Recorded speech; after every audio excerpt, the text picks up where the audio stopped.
alaikum, dear students. How are you? Hope you people are doing great.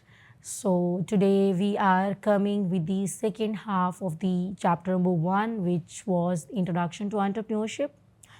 So welcome back to the second lecture on this Introduction to Entrepreneurship. In our last lecture, we talked about what entrepreneurship is, why it is important, and why the people decide to become entrepreneurship.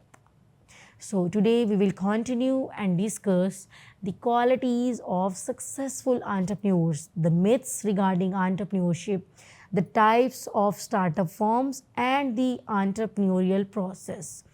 Along the way, we will explore inspiring stories of successful Pakistani entrepreneurs who started small but achieved big success. So these real life examples will help you to understand how the concepts apply in the real life. So we start with the qualities of successful entrepreneurs. So successful entrepreneurs often share some important qualities. Let's go through them with certain examples. Entrepreneurs are having the passion for the business. Entrepreneurs are deeply passionate about what they do. As I already told in my previous lecture, passion gives the energy, passion gives the motivation, and passion gives the commitment to keep working even when things are tough. So passion is what makes an entrepreneur wake up every day excited to solve the problems. For example, Bill Gates was passionate about the computers, about the softwares. Even after becoming wealthy, he continued working on the Microsoft because he loved technology. So in Pakistan, if we see the Seema Aziz, the owner of Breeze, was passionate about producing high quality fabrics. Her passion helped her to build one of the largest fashion brand in the country. So the next quality of entrepreneur is the product and the customer focus. So successful entrepreneurs cares about making products that truly solve the customer problems. They focus on quality, they focus on customer satisfaction, they focus on the continuous improvement.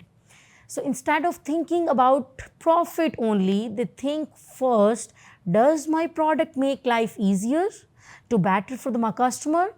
For example, in Pakistan, Cream is one of the famous brand became successful because they focus on the customer needs, introducing cash payments when they realized Pakistanis preferred it over credit cards.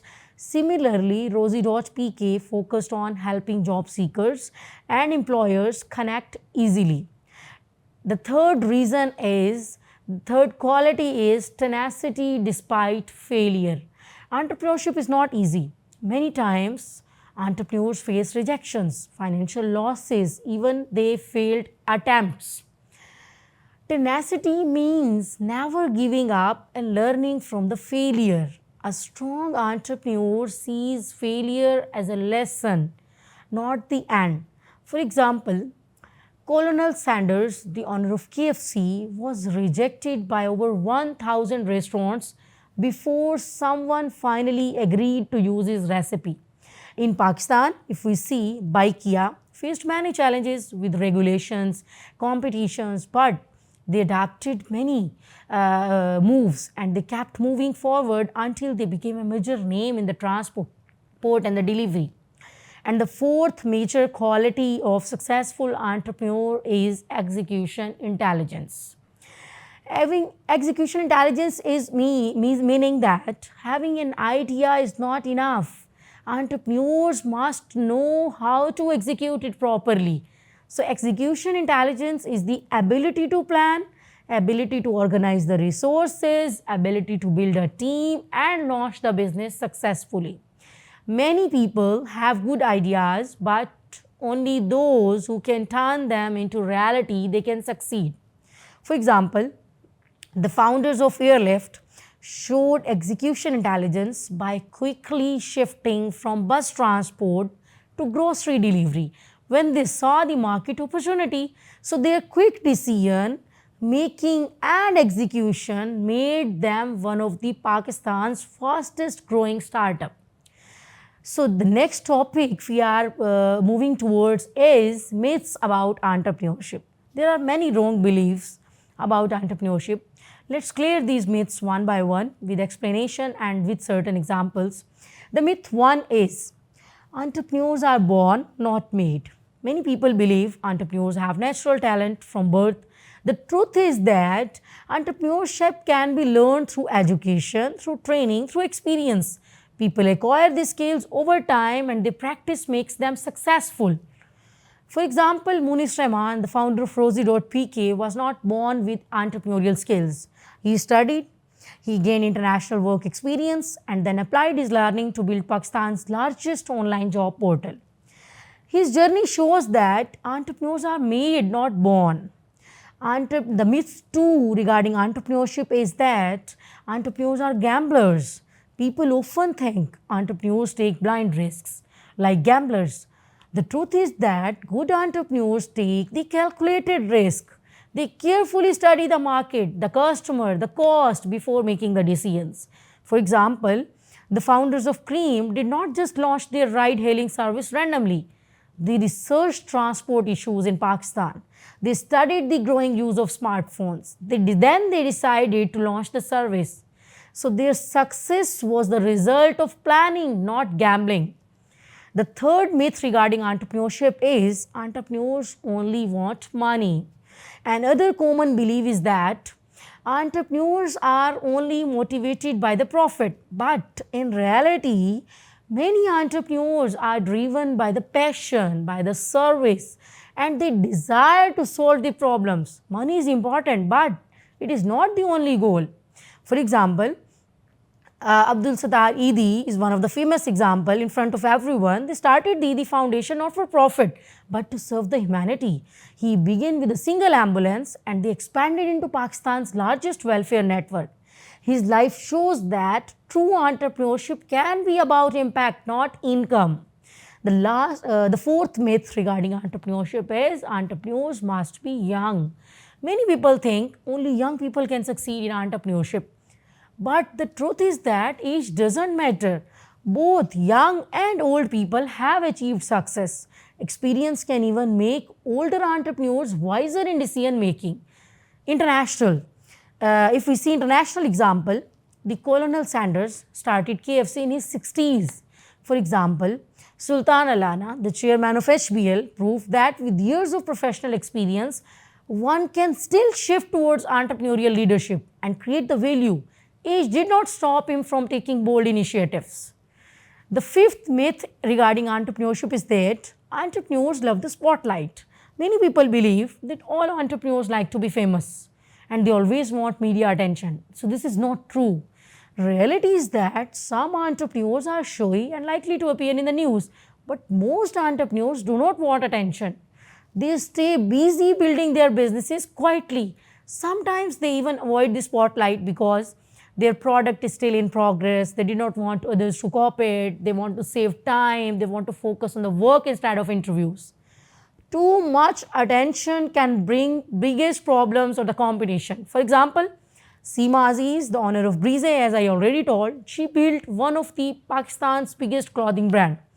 But she does not appear on the TV or in the newspaper often. She lets her brand speak for her. Munis Rahman, the owner of Rosie.pk, he created Pakistan's largest online job website. In the start, he stayed away from media, focused only on connecting job seekers with employers. Dr. Sara Saeed, the owner of Sehat Kahani, she helps thousands of patients through telemedicine, but she is not a flashy personality. She quietly works to improve healthcare. So the next topic we are going towards the types of startup firms. Entrepreneurs can start different types of firms. Let's look at them with Pakistani examples. The first one is salary substitute firms. These are the businesses that give income like a regular job. For example, a small grocery shop in your neighborhood or a tuition academy run by a teacher. Many Pakistanis run shop and small businesses to replace the salaried jobs. So the next we have the lifestyle firms. These firms support the lifestyle of the owner. For example, a travel vlogger from Pakistan earning money on YouTube while enjoying travel. Another example is a fashion designer who is running a boutique to follow their passion. So the third type of entrepreneurship is entrepreneurial business is entrepreneurial firms. These firms bring innovation and focus on the growth. For example, Bikeya in Pakistan, which combined motorcycles with the ride sharing and delivery. It changed transport and logistics for thousands of people, changing demographics of entrepreneurship. So now we are going to discuss the demographics.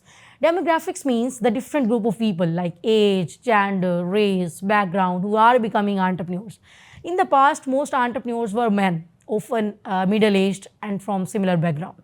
But today, things are changing. The faces of entrepreneurs are now more diverse.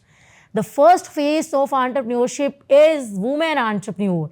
More women are starting businesses than ever before. They are running companies in many fields like fashion, like healthcare, like education. Women-owned businesses create jobs and add billions to the economy. For example, Pakistan, if we see from the Pakistan, the Seema Aziz started a clothing business that became an international brand.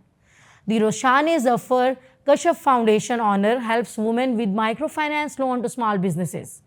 So the next with the phase of entrepreneurship is minority entrepreneurs. In the US, more businesses are now being started by minority groups like African, American, Hispanics, Asians, etc. They are growing faster in number compared to the non-minority firms. These entrepreneurs are important because they bring new ideas, cultures, and products. If we see the Pakistani perspective, Pakistan also has entrepreneurs from the different provinces, from the different cultures, from the different communities. For example, women in rural sense starting embroidery businesses and they are selling them online. They are contributing to entrepreneurship. So the third phase of entrepreneurship is senior entrepreneurs, the older people. Many people over the age of 50 and 60 are now starting businesses. Why? Because they have experience, they have savings, they have skills. Also, as people live longer and healthier lives, they want to stay active and they may start a business instead of retiring. For example, in Pakistan, many retired professionals like ex-bankers, the teachers, they start consultancies, tuition academies, forming businesses after retirement. So the fourth phase is young entrepreneurs. A lot of young people dream of starting their own business instead of doing job. Schools and colleges are now offering entrepreneurship courses. So youth bring fresh ideas and use technology smartly. Mark Zuckerberg, the owner of Facebook, started as a college student. In Pakistan, if we see, Munib Mayar, Bikeya owner, and Dr. Sara Saeed, the owner of Sehat Kahani, are young entrepreneurs who use technology to solve the local problems. Also, many Pakistani university students are now launching startups through incubators like Plan 9, like National Incubation Center. So, the next we are moving towards the entrepreneurial process. Entrepreneurship is a journey that usually has 4 steps. Let's discuss each step with the different stories. So, the first step is decision to start. The first step is deciding to be an entrepreneur. You have to decide first. For example, Seema Aziz, the founder of Breeze, as I am frequently using these examples, she decided to start a clothing brand when she noticed the lack of high quality fabrics in Pakistan. Her decision was the first step towards creating a national brand. So the next step is idea development. The next comes creating and shaping a business idea. For example, Zia Imran, a Pakistani entrepreneur who developed smart energy solutions to solve the electricity problems in Pakistan. His ideas came from observing everyday challenges. So the third step of entrepreneurial process is the launching of business. This step is about turning the idea into the reality. For instance, Cream started with just a simple app and a few drivers. Slowly, it expanded city by city until it became a household name. So the fourth step of entrepreneurial process is growing the business. Once you launched, the challenge is growth. Food Panda started in few cities but kept growing until it became the largest food delivery network in Pakistan. Growth requires planning, growth requires resources and the continuous improvement. So conclusion of process is that entrepreneurship is not just about starting, it's about taking decisions, it's about shaping ideas, it's about launching carefully and then growing step by step.